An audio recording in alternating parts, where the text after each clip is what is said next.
Honorable Speaker, I want to thank the Honorable Dan for bringing this motion, and I just want to give a different angle of what we need to look at in this particular motion.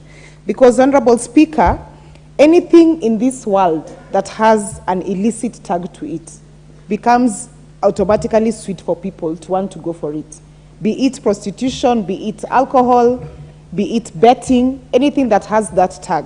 So what we need to do, in essence, is for as long as this did you say what did you say is illicit constitution, or what did I hear you say? There's a P in front. I said prostitution. Oh, prostitution. Speaker. Yes. Okay. So what I want the approach I want us to take is that in formulating these regulations, we have to have a give and take approach in it.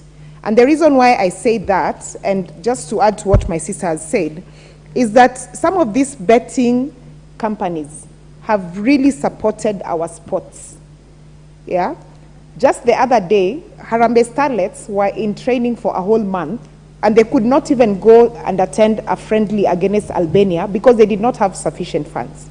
But if you look at some of the betting companies, like for example, Mozart supports Homeboys FC, Betika supports Police FC and AFC, SportPesa supports Moranga and Gor Mahia.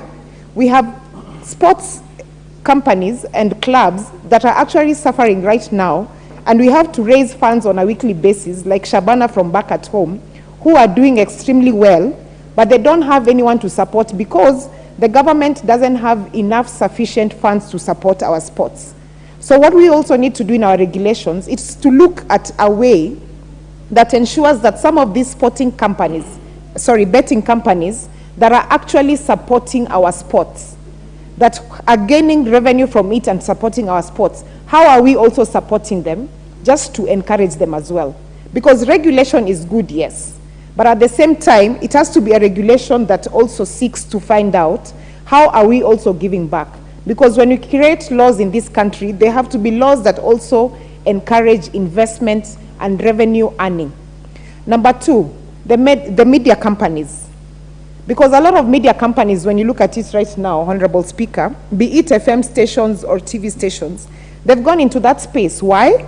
Because a lot of people are no longer doing advertisements on media. People don't have money. We are living in extremely difficult times. So for media houses, they found that this is one way that they can actually use to raise revenue for themselves. So what these regulations need to do is to ensure, because I am certain that every media company in this country has a legal office attached to it, is to ensure that the legal fraternities and departments in these radio stations and TV stations are making sure that the laws that we have in place are properly put in place to ensure that they also protect the consumers of this.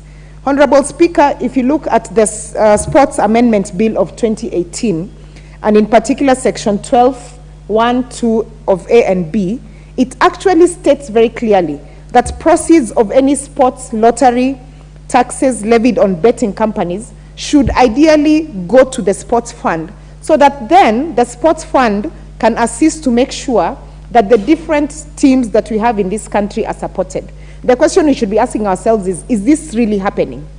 Has KRA given audit records to the sports committee to ensure that this actually happens? And I saw the sports chair here, Mr. Chair, and I really wanted him to listen to this, because this is another angle that we should be looking at. So when we're reading both acts, the Lottery and Betting Act and the Sports Act, we need to make sure that it covers ground sufficiently so that it helps this country. Mr. Speaker, one of the games that earned this, the sports Gor Mahia the highest source of revenue was a game that they played against Everton in May of 2019.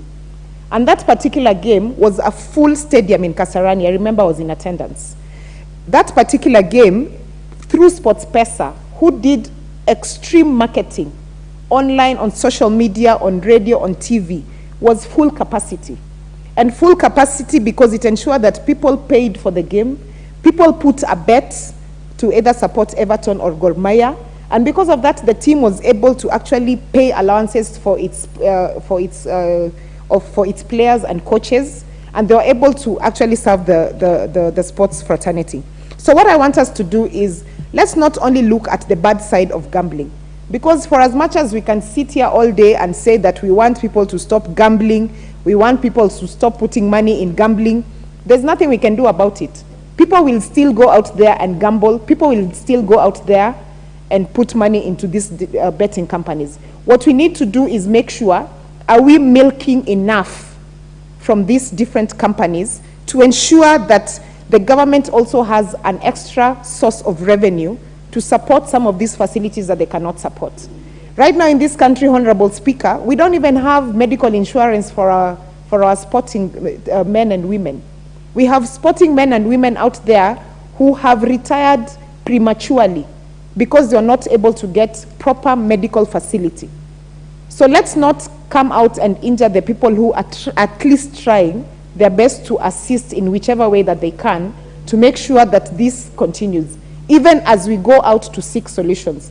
So, Honorable Speaker, I just want to encourage my colleague Dan, Honorable Dan from Nyeri, and tell him that as we are looking at the regulations that we want to take care of, let's make sure that we are also protecting our people from the same. And personally, because one of the reasons I said when I came into this parliament was that I will always look out for sports fans and sports players, because sports bring people together. So Honorable Dan, together with the committee that is going to work on this, let's look at other ways. Let's even go into public participation and see how Wananchi can also give us ideas on how we can enhance this and make it better for our people. I thank you.